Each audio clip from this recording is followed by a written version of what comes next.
Hello guys, स्वागत है आपका अपने चैनल एवीएस एजुकेशन पर। तो इस चैनल पे हम एजुकेशन रिलेटेड वीडियो बनाते हैं और यदि आप भी 11th में हैं या 12th में हैं या वैसे साइंस लवर हैं तो इस चैनल को सब्सक्राइब कर सकते हैं। आपके मतलब की बहुत सी वीडियो इस पर आपको मिल जाएंगी। ये हमारी वेरी फर्स्ट वीडियो है, तो चलिए शुरू करते हैं। शुरू करने से पहले आपको बता दूं, आप हमारे चैनल पे अगर नए हैं तो चैनल को सब्सक्राइब कर दें, वीडियो पसंद आई तो लाइक कर दें, शेयर कर दें और एक प्यारा सा कमेंट लिख दें। तो लेट्स गेट स्टार्टेड।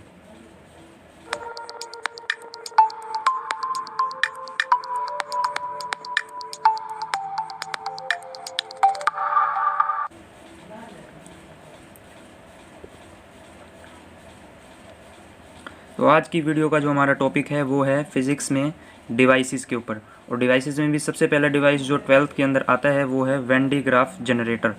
बहुत से जो वीडियो देख रहे हैं उन सब ने इसका नाम सुना भी होगा, समझ में भी आया होगा, लेकिन इसके ऊपर कभी कोई क्वेश्चन देखने को नहीं मिला। पहले कोई क्वेश्चन आते थे इसलिए हम इसको छोड़ देते हैं, लेकिन ये बहुत ही इंटरेस्टिंग डिवाइस है और बहुत ही आसानी से समझा जा सकता है, क्योंकि लोता है ऐसा डिवाइस है जिसमें सिर्फ थ्योरी है, कोई भी इक्वेशन इसके अंदर नहीं है।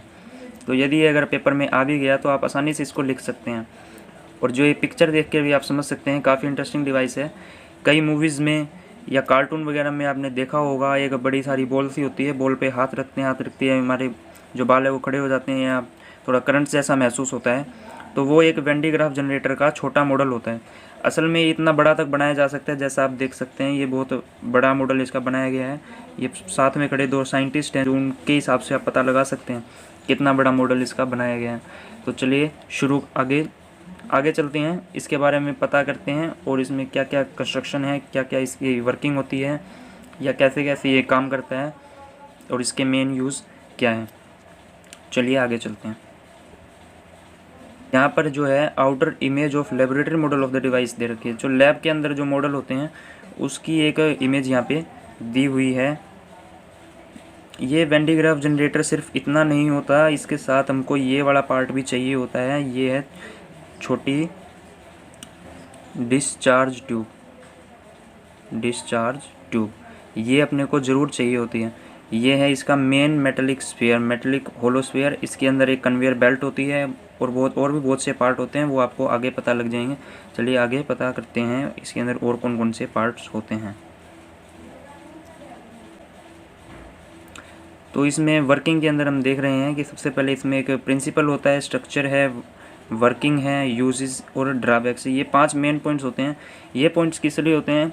अगर आपके एग्ज़ाम में क्वेश्चन आए Van de Graaff generator, explain Van de Graaff generator, कम से कम 5 मार्क्स या 6 मार्क्स का क्वेश्चन आएगा।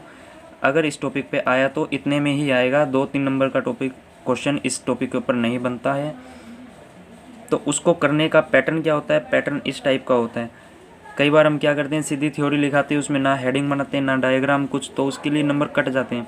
अगर आप इस तरीके से लिखेंगे पूरे 5 में से 5 या 6 में से 6 नंबर आपको मिल सकते हैं। तो कैसे कैसे लिखना है वो आपको अभी आगे एक्सप्लेन करते हैं। पहला प्रिंसिपल जो है एक्शन ऑफ शार्प पॉइंट का एक्शन। जैसा कि आप जानते ही हैं, V proportional to q by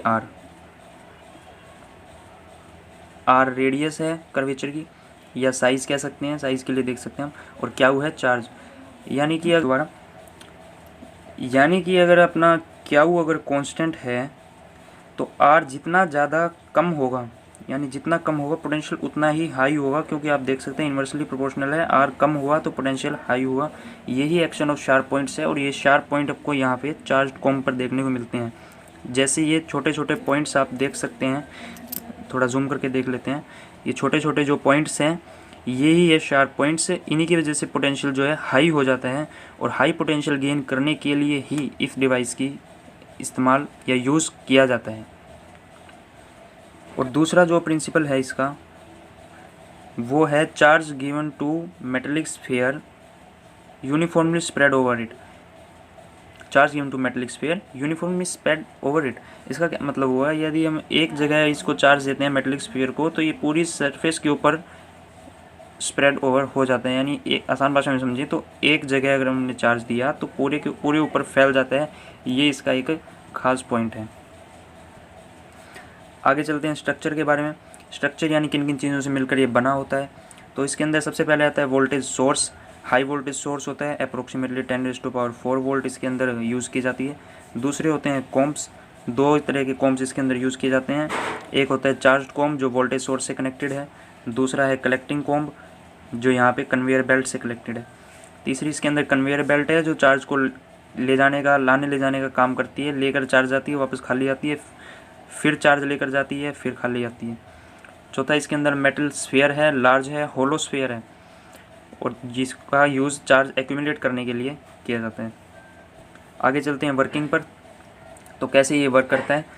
working में बहुत ही आसान है, आपको आसान भाषा में समझा सकते हैं कि वर्किंग के लिए वोल्टेज जो है हाई है, वो हमने पहले देख लिया। हाई वोल्टेज इस चार्ज कॉम्प पर जाती है तो शार्प पॉइंट्स की वजह से वोल्टेज और हाई हो जाती है।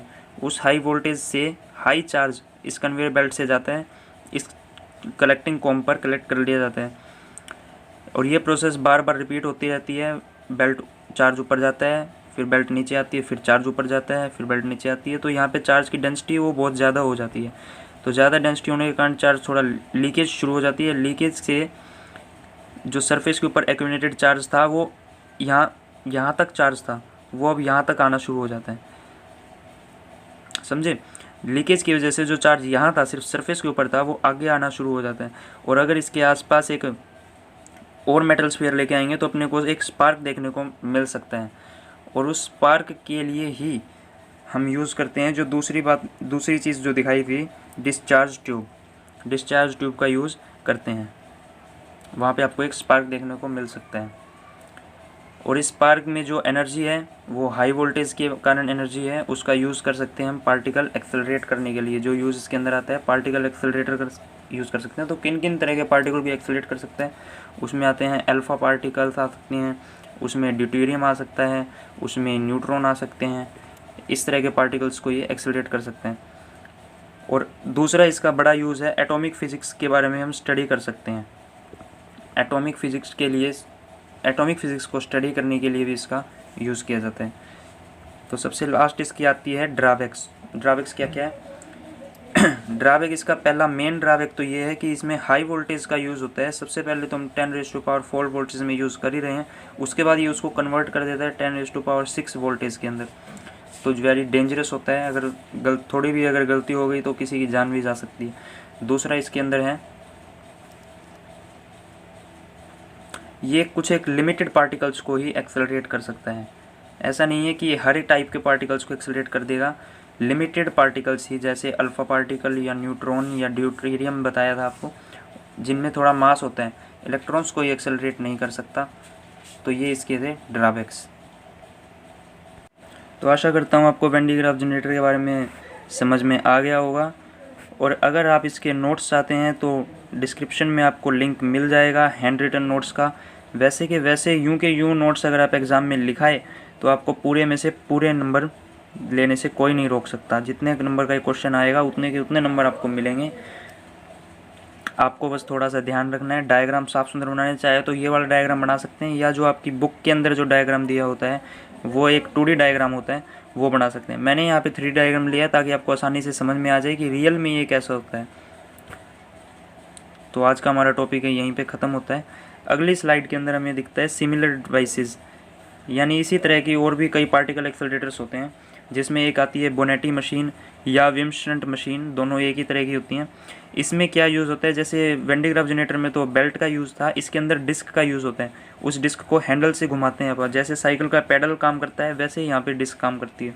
उस हैंडल से घुमाने के कारण यहाँ पे रोटेशन से चार्ज की जो चार्ज है वो बढ़ता है, चार्ज कह लो या वोल्टेज कह लो, वोल्टेज उस रोटेशन से बढ़ती है। और यहाँ पे जो डिस्चार्ज ट्यूब 2 देख रहे हो आप, यहाँ पे स्पार्क होता है। जैसे रियल में जो इमेज दिखा रखी है ये इसका बड़ा मॉडल है, किसी ने यूनिवर्सिटी स्टूडेंट ने बनाया हुआ है। ये इतना बड़ा स्पार्क यहाँ देखने को मिलता है। दूसरा है पेलिट्रॉन या टेंडम एक्सेलरेटर। इसके अंदर एक्सेलरेटिंग रिंग्स होती है, एक पैलेट होता है और एक इंडक्टर का यूज़ करते हैं। इनके बारे में अगर आप ज़्यादा जानना चाहते हैं तो गूगल पर आप सर्च कर सकते हैं। वैसे अगर आप एक स्टूडेंट हैं तो इनके बारे में ज़्यादा जानने की ज़रूरत है नहीं, क्योंकि ये यूनिवर्सिटी लेवल के टॉपिक्स हैं। फ़िलहाल के लिए आप आज की वीडियो में इतना ही। वीडियो पूरी देखने के लिए थैंक यू, और चैनल को सब्सक्राइब करना, वीडियो को लाइक करना मत भूलना। Bye bye.